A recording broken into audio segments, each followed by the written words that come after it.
व्याख्या मुद्रां करसरसिजै पुस्तकं शङ्खचक्रे बिभ्रद्भिन्नस्फटिकरुचिरे पुण्डरीके निषण्णः अम्लानश्रीरमृतविशदैरंशभिः प्लावयन्माम् आविर्भूयादनघमहिमा मानसे वागधीशः। कृष्णाय वासुदेवाय हरये परमात्मने प्रणतक्लेशनाशाय गोविन्दाय नमो नमः। संस्कृतशौर्यम् इति आमुखपटले सम्बद्धाः समेऽपि विद्वांसः समेऽपि जिज्ञासवः छात्राः सहृदयाः सज्जनाः एतस्य संस्कृतशौर्यम् इति आमुखपटलस्य संस्थापकः प्रबन्धकश्च डॉक्टर राजकुमारः समेषां स्वागतं वर्तते तस्मिन् महाभाष्यव्याख्याने। मान्याः, अद्य महाभाष्यस्य चतुर्थाध्यायस्य प्रारम्भः भवति। तत्र प्रथमं सूत्रं वर्तते ज्ञाप्रातिपदिकात् इति सूत्रविषये पूर्वं काशिकाकारदृष्ट्या विचारः भवति। काशिकाकारेण एतस्य सूत्रस्य व्याख्यानं कथं विहितं तद्विचार्य अनन्तरम् अत्र भाष्यदृष्ट्या वयं विचारं करिष्यामः।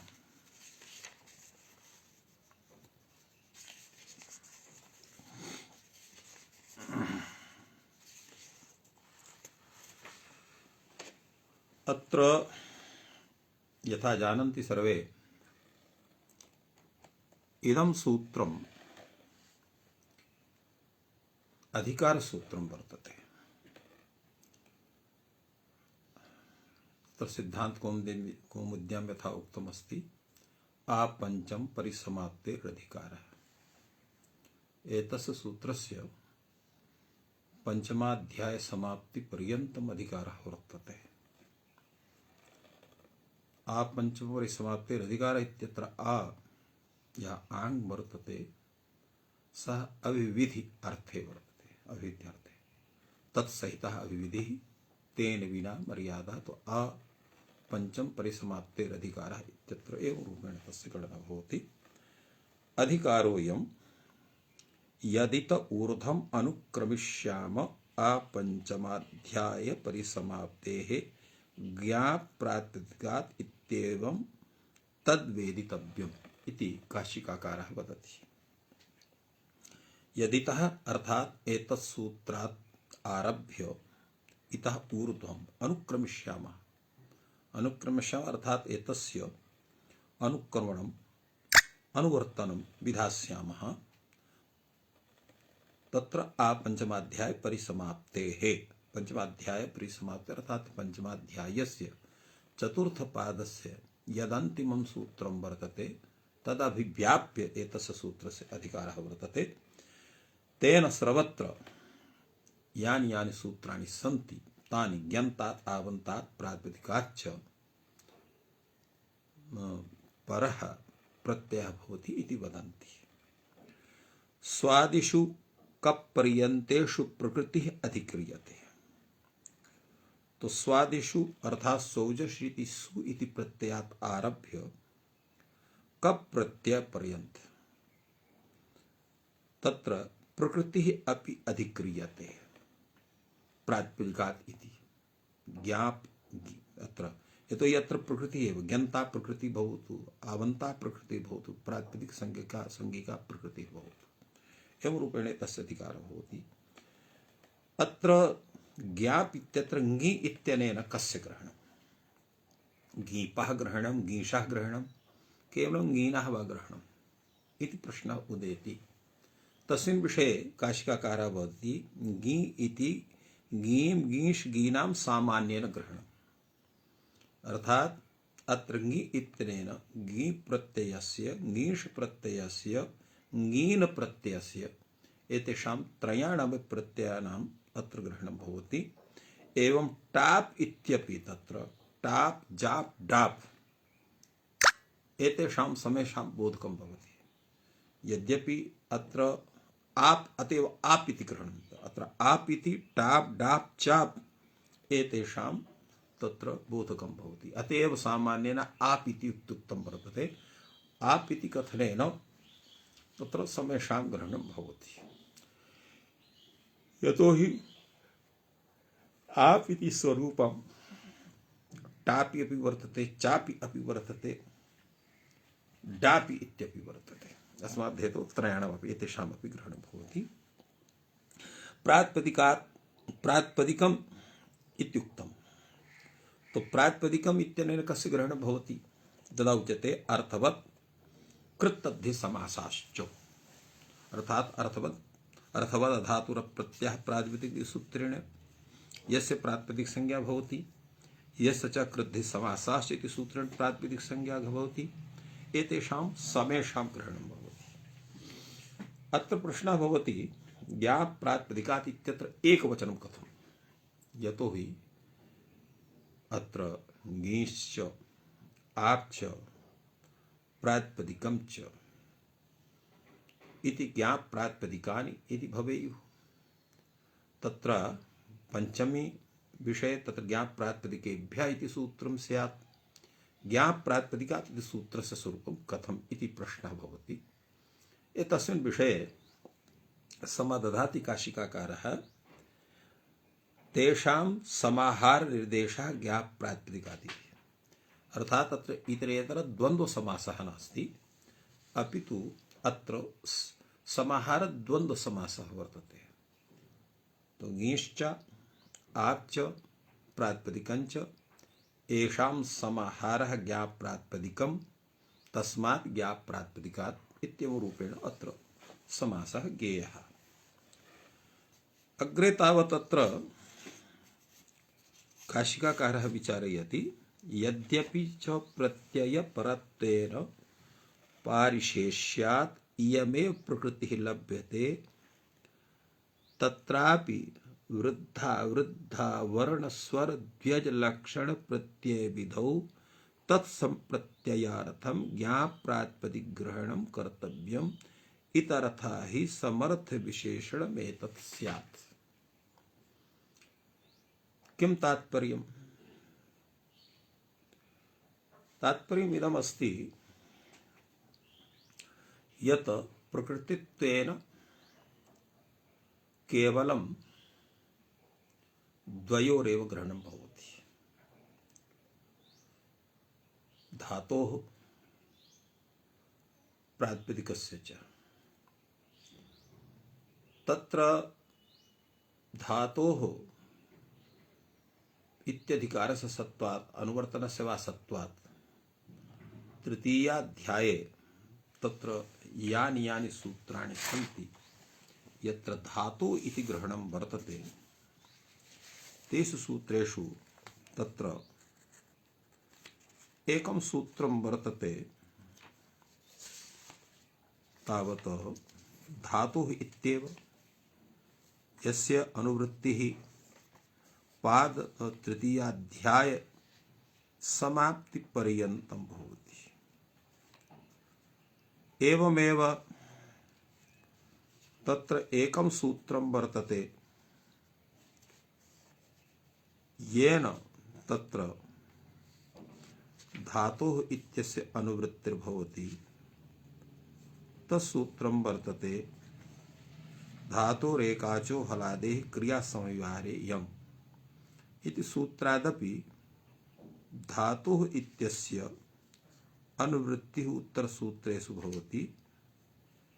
एवमेव तत्र अपरं सूत्रं वर्तते धातोः कर्मणः समान कर्तृकादिच्छायां वा। एतस्मादपि धातुः इत्यस्य अनुवृत्तिर्भवति। तात्पर्यम् इदमस्ति यद् धातोः कर्मणः समान कर्तृकादिच्छायां वा इति सूत्रस्य धातुः इत्यस्य अनुवृत्तिः भवति। तावत् तृतीयाध्यायस्य प्रथम पादस्य यत् 21तमं सूत्रं वर्तते तद्व्याप्य वर्तते। अनन्तरं धातुरेकाचो हलादेः क्रिया समव्यवहारे यङ् इत्यस्मात् धातुः इत्यस्य अनुवृत्तिः तावत् धातुः इति सूत्रं यद् वर्तते तस्मात् प्राक् वर्तते अनन्तरं धातुः इति सूत्रमेव यस्य अनुवृत्तिः पादपरिसमाप्तं यावद् वर्तते इत्येवं धातु प्रकृतिविषये विवेचनं वर्तते। किन्तु धातु भिन्ना या प्रकृतिः सा अत्र ज्ञाप प्रातिपदिका इत्यस्य अधिकारः न वा क्रियेत तर्हि धातु भिन्नत्वेन ज्ञाप प्रातिपदिकस्यैव ग्रहणं स्यात् अन्यस्य कस्यचित् न स्यात्। पुनः अत्र यतोहि तृतीयाध्याये प्रत्ययः इति सूत्रं परस्य इति सूत्रं तेन प्रत्ययः परः भवति इति ज्ञायते। कस्मात् परः इति जिज्ञासायां प्रकृतेराक्षेपात् तत्र धातु भिन्ना प्रकृतिः ज्ञन्ता आवन्ता प्रातिपदिक संज्ञका एव प्रकृतिः अत्र गृहीता स्यात्। अतः एतस्य सूत्रस्य आवश्यकता न प्रतीयते तथा। किन्तु अत्र वृद्ध अवृद्ध वर्ण स्वर द्यच लक्षण प्रत्यय विधौ तत्संप्रत्ययार्थ ऐसा वृद्धाच्छः एवं अवृद्धात् एवं तत्र वर्णवाचकात् प्रत्यय भवति एवं स्वरवाचकात् स्वर इत्युक्ते तत्र केवलम् उदात्तात् अनुदात्तात् स्वरितात् एवं तत्र प्रत्ययः भवन्ति। एवमेव तत्र द्व्यज लक्षण प्रत्ययः भवति। तेषां विधानं कथं स्यात्? यथा अत्र वृद्धवर्णः वृद्धाच्छा यथा इत्युक्तं तावत् पूर्वमेव तेन वृद्धप्रत्ययः भवति। एवमेव अन्येपि तत्र प्रत्ययः अवृद्ध यथा प्राचाम वृद्धात् फिन बहुलम् इति सूत्रं वर्तते। यस्मात् अवृद्धात् तत्र फिन प्रत्ययः भवति। एवमेव तत्र द्विवचन बहुवचनान्तानां तत्र तावकः मामकः एव रूपेण तत्र वर्तते। एवं तत्र वृद्ध अवर्ण इत्यस्य अतः सूत्रं वर्तते। यत्र अवर्णात् करोति अवर्णात् एवं स्वर विषये तदात्तादे र इति सूत्रं वर्तते। यः स्वरात् तत्र करोति। एवमेव तावत् षिट् चतुर्भ्यः हलादिः अत्र एवमपि भवति। एनौ द्व्यचष्ठन् इति सूत्रं वर्तते तत्रापि तथैव तत्र द्व्यच इति भवति। तो एतेषां प्रत्ययानां विधौ तत्तादृश प्रकृतेः संप्रत्ययार्थम् एवं भूता प्रकृति सा प्रकृति किं रूपा भवेत् इति कृत्वा अत्र ज्ञाप प्रातिपदिकात् इत्यस्य अधिकारः आवश्यकः वर्तते। अतएव काशिकाकार तत्संप्रत्ययार्थं ज्ञाप प्रातिपदिग्रहणं कर्तव्यम् इत्यर्थः हि समर्थ विशेषणम् एतस्यात् एवं स्वीकार्य तत्र समर्थ विशेषणं भवति। अत्र प्रश्नः भवति ज्ञाप ग्रहणं किमर्थं वर्तते? ज्ञाप ग्रहणं किं? न प्रातिपदिक ग्रहणे लिंग विशिष्टस्यापि ग्रहणं भवति इत्येव सिद्धं नैतदस्ति स्वरूप विधि विषये परिभाषेयं प्रातिपदिक स्वरूप ग्रहणे सति लिंग विशिष्ट ग्रहणं भवति। तात्पर्यम् अत्र ज्ञाप ग्रहणं यद् वर्तते तद् एतदर्थमेव यत् ज्ञन्तात् आवन्तात् अपि प्रत्ययाः भवेयुः। तत्र प्रातिपदिक ग्रहणे लिंग विशिष्टस्यापि ग्रहणम् अत्र लिंग विशिष्टस्यापि ग्रहणम् अनया रीत्या स्यात्। तर्हि अत्र ज्ञाप ग्रहणं किमर्थम् अत्र प्रश्नः भवति। तदा उच्यते नैतदस्ति स्वरूप विषये एषा परिभाषा वर्तते। अर्थात् यदा प्रातिपदिक स्वरूप ग्रहणं भवति तदा लिंग विशिष्टस्यापि तादृश स्वरूपस्य ग्रहणम् अत्र कर्तुं शक्यते। एतद् यथा अत्र यावक इत्यस्य ग्रहणे लिंग विशिष्ट स्वरूपं यद् वर्तते याविका इति यावका इति तस्यापि ग्रहणं स्यात्। एवम् अर्थम् अत्र प्रातिपदिक स्वरूप ग्रहणे से लिंग विशिष्ट ग्रहणार्थम् एतद् वर्तते। सर्वथा तस्य स्वरूपं नास्ति तस्याः परिभाषायाः पुनः ज्ञाप ग्रहणं किमर्थम् इति प्रश्नः भवति। तथा च यूना खलति पलित बलिन जरति भी इति ज्ञापकम अस्याह तादृशमेव। अस्याह एतस्याः परिभाषायाः ज्ञाप तत् प्रातिपदिकलिंग विशिष्टस्य ग्रहणो एतस्याः परिभाषायाः ज्ञापकं भवति। युवा खलति पलित बलिन जरति भी इति ज्ञापकम अस्यास्तादृशमेव। किंच तद्धितान् तदन्तात् तद्धित विधानार्थं ज्ञाप ग्रहणम्। अर्थात अत्र ज्ञाप ग्रहणं वर्तते ज्ञन्तात् तद्धितोत्पत्ति स्यात् आवन्तात् तद्धितोत्पत्ति स्यात् एतदर्थम् अत्र ज्ञाप ग्रहणं वर्तते। कालिंतरा कालितरा हरिणीतरा अतिशया काली इति कालितरा अतिशया हरिणी इति हरिणीतरा। अत्र हरिणी इति शब्दात् तर प्रत्ययः कथं स्यात् काली इति शब्दात् कथं स्यात् अनन्तरं तत्र एवं खट्वातरः मालातरः अत्र कथं स्यात् एतदर्थम् अत्र वर्तते। विप्रतिषादित तद्धित बलीयस्त्वं स्यात्। यतोहि विप्रतिषाद अतः तद्धित प्रत्ययः बलीयः स्यात् तर्हि अतिगन्ता अगन्तात् आवन्तादेव तत्र स्यात् एतदर्थम् अत्र ज्ञापग्रहणं कृतं वर्तते इति समाहितवान् तत्र काशिकाकारः। तो एवं भूतं विवेचनं संक्षेपेण अत्र यद्यपि अत्र अतीव विवेचनमस्ति पदमञ्जरीकारस्य भूयान् विचारः वर्तते किन्तु स एव विचारः अत्र कैयट ग्रन्थेऽपि आगमिष्यति इति कृत्वा तस्य विवेचनम् अस्माभिः न क्रियते। अधुना भाष्यदृष्ट्या विचारः क्रियते। अत्र भाष्ये प्रथमम् एव जिज्ञासितमस्ति ज्ञाप प्रातिपदिक ग्रहणं किमर्थम् इति। ज्ञाप प्रातिपदिक ग्रहणं किमर्थम् इति अर्थात् ज्ञाप प्रातिपदिकात् इत्यस्य सूत्रस्य अधिकारस्य किं प्रयोजनं किमर्थम् एतत् अधिकारसूत्रम् अत्र विहितमस्ति।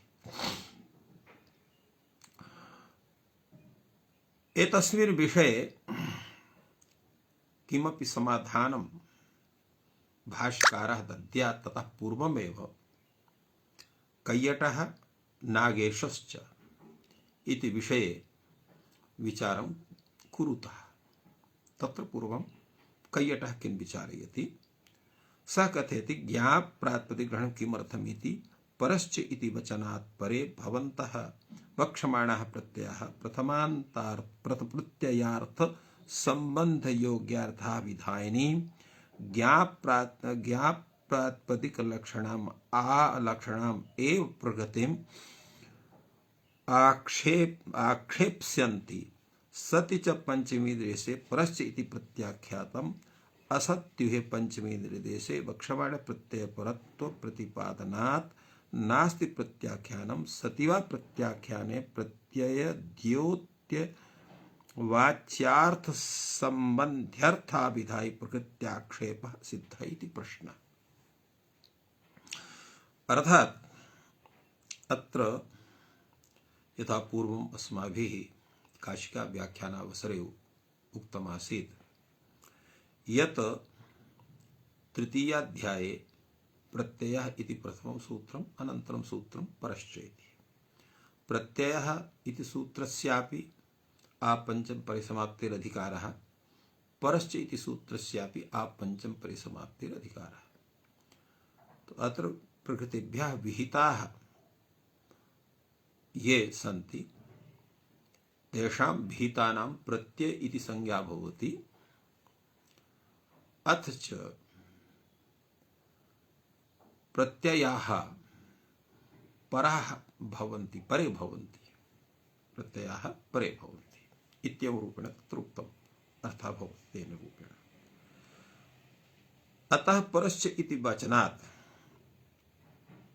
तत्र ये प्रत्ययाः ते सर्वे पराः एव परे एव भवेयुः। तो परे भवन्तः वक्ष्यमाणाः प्रत्ययाः कुत्र भविष्यन्ति तो प्रत्ययार्थ संबंधी योग्यार्थाभिधायिनी ज्ञाप प्रातिपदिक लक्षणम् एव प्रकृतिम् तत्र आक्षेप्स्यन्ति।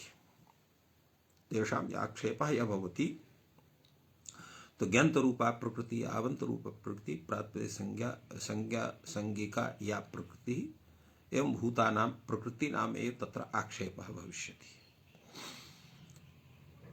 सति च पंचमी निर्देशे परश्च इति प्रत्याख्यातम्। यतो हि आप ज्ञाप प्रातिपदिका तत्र पंचमी निर्देशः वर्तते। पंचमी निर्देशस्य सत्त्वात् अत्र परश्च इति प्रत्याख्यां भवति। यतो हि सर्वत्र याः प्रकृत्यः निर्दिष्टाः ताः सर्वाः पंचम्यत्वेनैव निर्दिष्टाः। यथा धातोः धातुरेकाचो क्रिया से व्यवहारे यंग एवमेव तत्र धातोः समनकर्तिकादिच्छायां वा अत्र सर्वत्र पंचम्यन्तं धातुः इत्येव तत्र पदं वर्तते। एवं ज्ञाप प्रातिपदिका चित्रा पंचम्यन्तं पदम्। तेन पंचम्यन्तस्य पदस्य सत्त्वात् अत्र स्वत एव तस्माद् तिरस्य इति सूत्र व्यवस्थया अत्र परे एव प्रत्ययः स्युः। अतः परश्च इति सूत्रस्य आवश्यकता नास्ति इति रूपेण तत्र प्रत्याख्यानं भवति परश्च इति सूत्रस्य। असति तु हि पंचमी निर्देशे वक्ष्यमाणे प्रत्य प्रतिपादन परत्वात् नास्ति प्रत्याख्यानं। किन्तु तस्य विशेष समाधान यत्र कुत्रापि पंचमी निर्देशः नास्ति एवं भूता काचित् प्रकृति वर्तते यत्र पंचमी निर्देशः न दृश्यते तत्र किं स्यात् तत्र तु परे प्रत्ययः न भवेत् इति कृत्वा अत्र सामान्येन निर्दिष्टं वर्तते परश्च इति सूत्र। असति तु पंचमी निर्देशे वक्ष्यमाण प्रत्यय परत्व प्रतिपादन परत्वात् नास्ति प्रत्याख्यान इति संहिता। सति वा प्रत्याख्याने प्रत्यय द्योत्यवाच्यार्थ संबंध्यर्थाभिधायिक प्रकृत्याक्षेप। अच्छा, सति वा प्रत्याख्याने सत्यपि कीदृश्याः प्रकृतेः आक्षेपः भवति तो प्रत्यय द्योत्यवाच्यार्थ संबंध्यर्थाभिधायिनी अर्थात प्रत्यय केचन प्रत्ययाः तत्र स्वस्य अर्थस्य वाचकाः भवन्ति केचन तत्र प्रकृत्यर्थ द्योतकाः भवन्ति।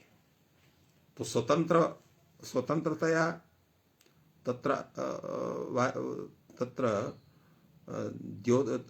अर्थ विशेषस्य द्योतकाः भवन्ति कदाचित् तत्र वाचकाः भवन्ति। यदा वाचकाः भवन्ति तर्हि वाच्यार्थः भवति द्योतकः तर्हि द्योत्यार्थः। इसलिए प्रत्यय द्योत्यवाच्यार्थ संबंध्यर्थाभिधायी या प्रकृति तस्याः एव प्रकृतेः आक्षेपः तत्र भवति इति दृष्ट्या अत्र ज्ञाप प्रातिपदिक ग्रहणं विनापि कार्यं भवितुमर्हेत्।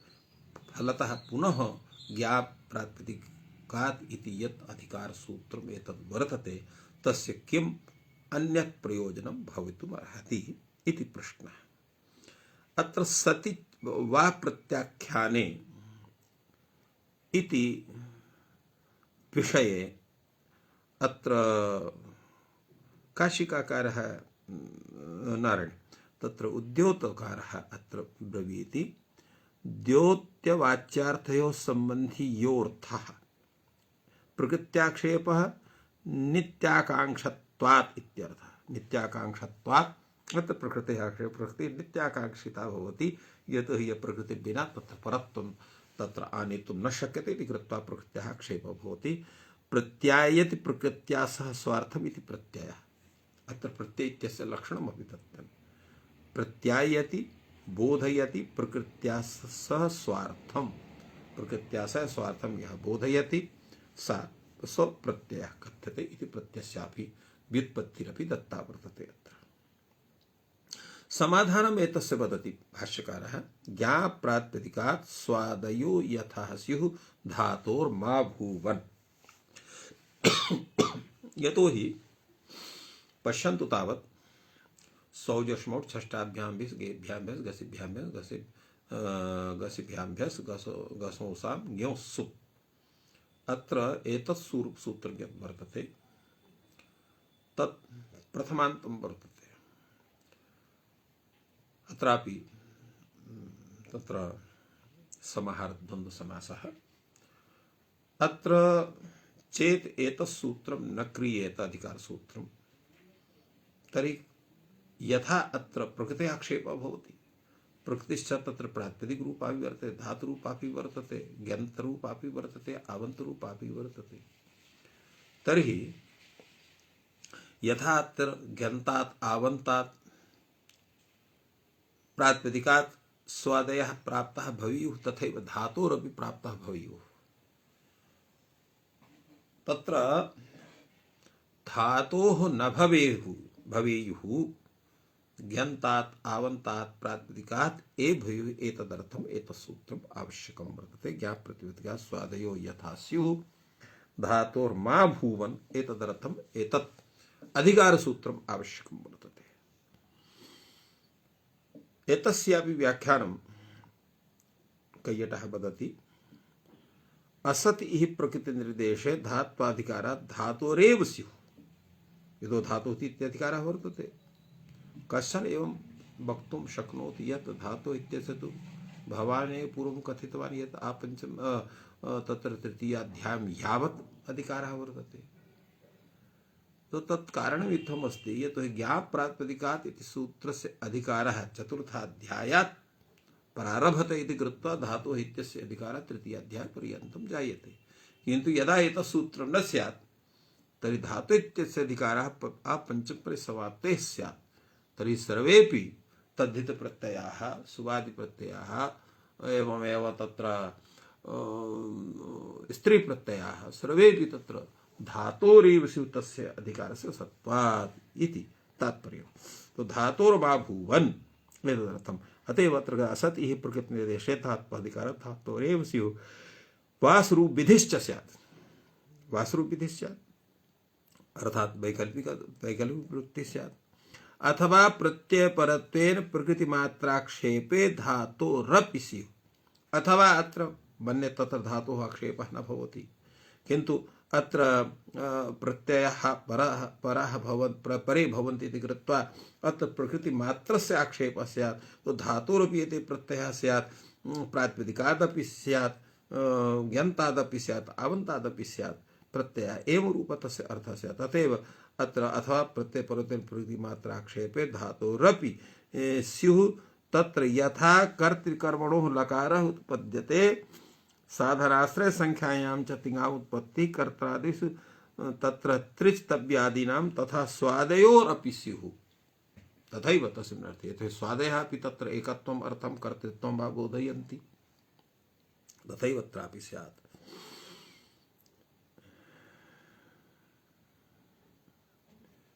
यथा तत्र अत्र नागेशभट्टः अत्र एतस्य तत्र स्वरूपं स्पष्टतया प्रतिपादयति। प्रकृतिमात्राक्षेपे यथा प्रकृत्यर्थापेक्ष कर्तृकर्मादौ अभिधेयलादयः उत्पद्यन्ते तत्रैव कर्तृकर्मादि कर्मादौ अभिधेये अत्र स्वादयोः अपि प्राप्नुवन्ति, तेषां तथैव विधानं वर्तते। अत यथा तत्र प्रातिपदिका लिङ्गपरिमाणवचनमात्रे प्रथमा, कर्मणि द्वितीया, कर्तृकर्णयोः तृतीया, संप्रदाने चतुर्थी, अपादाने पंचमी, षष्ठी, सप्तम्यधिकरणे च, एतानि सूत्राणि सन्ति। तानि सर्वाणि तत्र स्वादि नियामकानि सन्ति।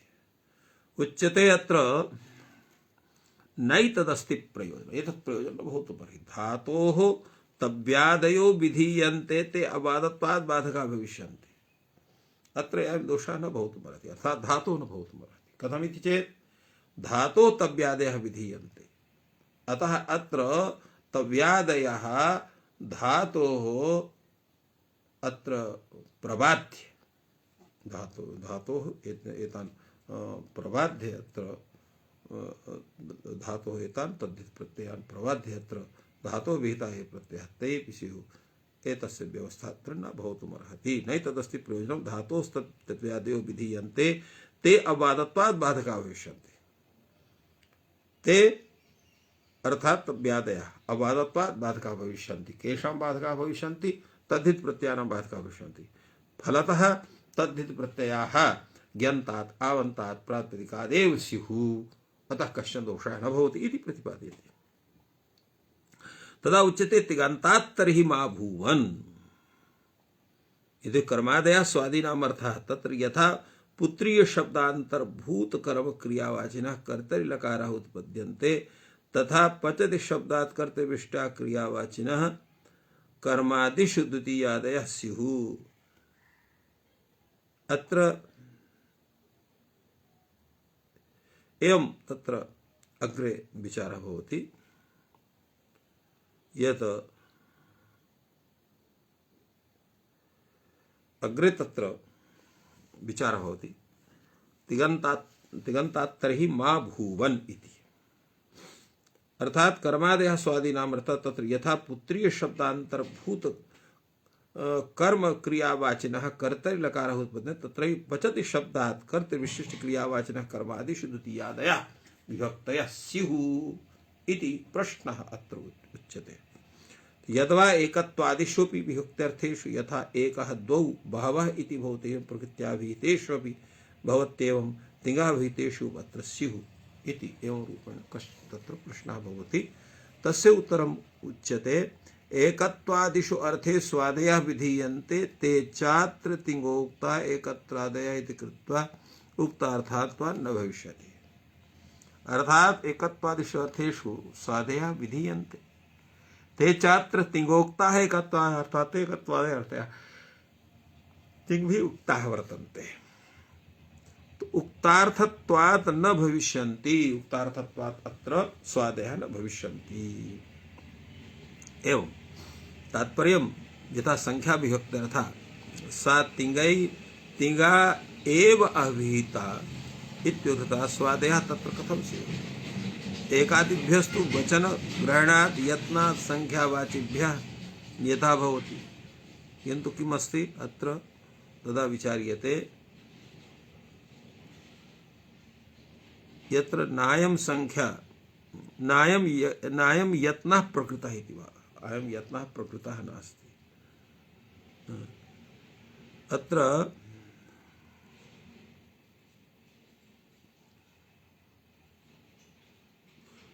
तो अत्र एवमस्ति, अग्रे तत्र विचारः प्रचलति यत्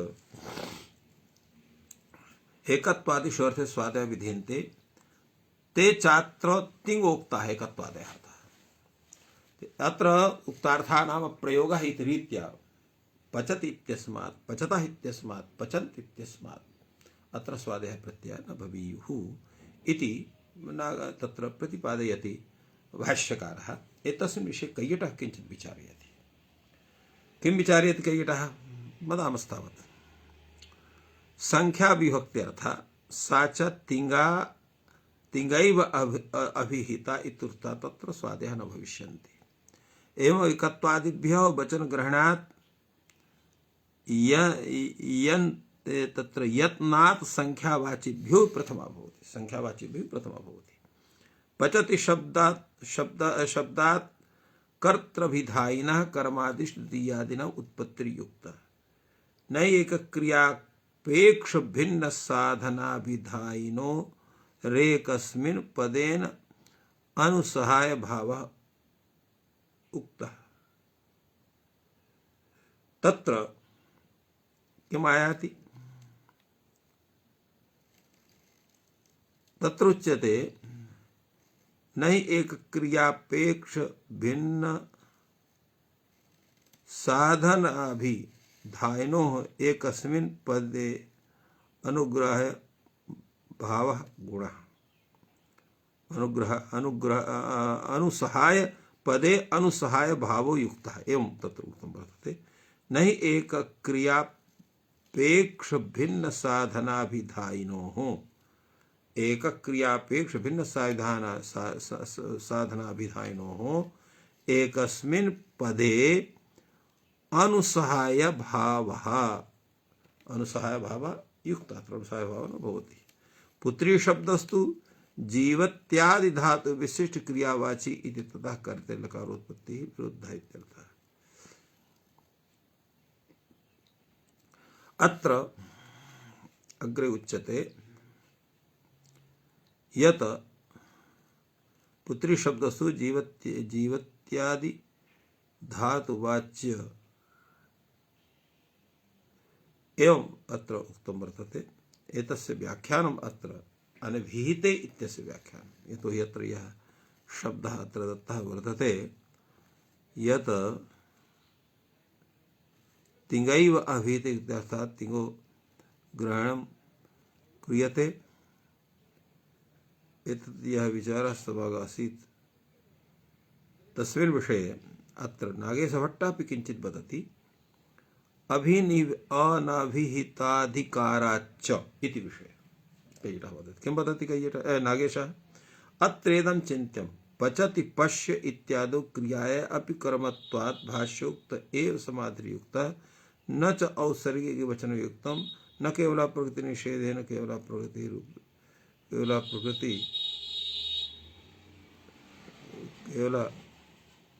प्रकृति ही अत्र यथा प्रतिपादितं नागेशभट्टेन कि पचति पश्यत्यादौ क्रियाया अपि कर्मत्वात् क्रिया अपि कर्म भवति अतः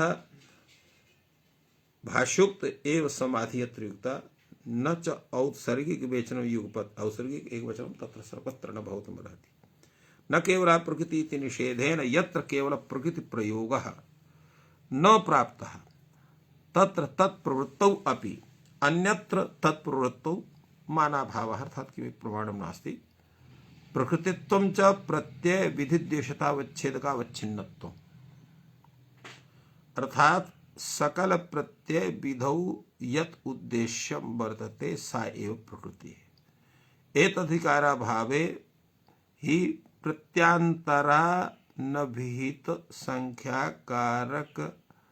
कारकत्व मुद्देश्यतावच्छेदकम्। तो तात्पर्यम् इदम् अस्ति यत्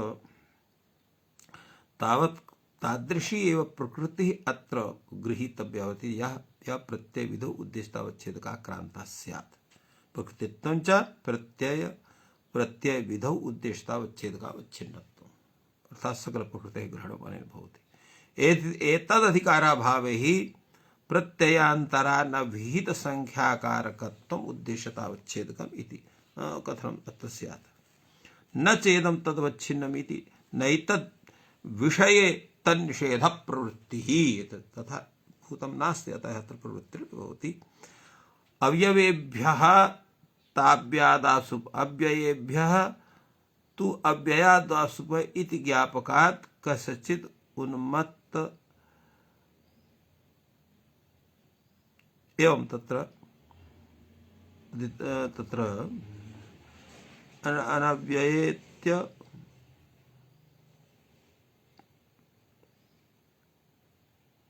एवं तत्र अत्र तदवच्छिन्नम् इति नैतद्विषये तन्निषेध प्रवृत्तिः अव्ययभस्तु तु अव्ययादासुपः इति ज्ञापकात् कस्यचित् उत्पत्तौ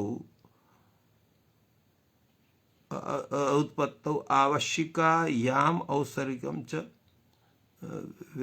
तत्र एवं औसर्गिक स्वरूपम् एतस्य आयाति पचन्ति रूपम् इत्यादौ पूर्वोत्तर तद्धितानां सुप्रकृतिकत्व निर्णयेन असत्यपि अस्यापि प्रकृतित्वात् न केवला इत्यादि निषेध प्रवृत्ति अत्र सुप्रपादः वर्तते अर्थापि तत्र भवति तृतीया एकवचनं तु अनविधानात् न इति भावः अत्र एवं सिद्ध्यति अतएव सुप्तिगन्तमिति सूत्रे तिङ्ग्रहणं चरितार्थं भवति अनया रीत्या। तो इत्थम् अत्र भूयान् विचारः वर्तते एतत् सूत्रम् एतादृशं वर्तते यत् एतस्य व्याख्यानम् अतीव शोभनं तर्कसङ्गतं च वर्तते। अधुना तत्र अत्रैव विरम्यते अग्रे तत्र एतस्मिन् विषये पुनः विवेचनं भविष्यति। सर्वेभ्यो नमः। जयतु संस्कृतं जयतु भारत।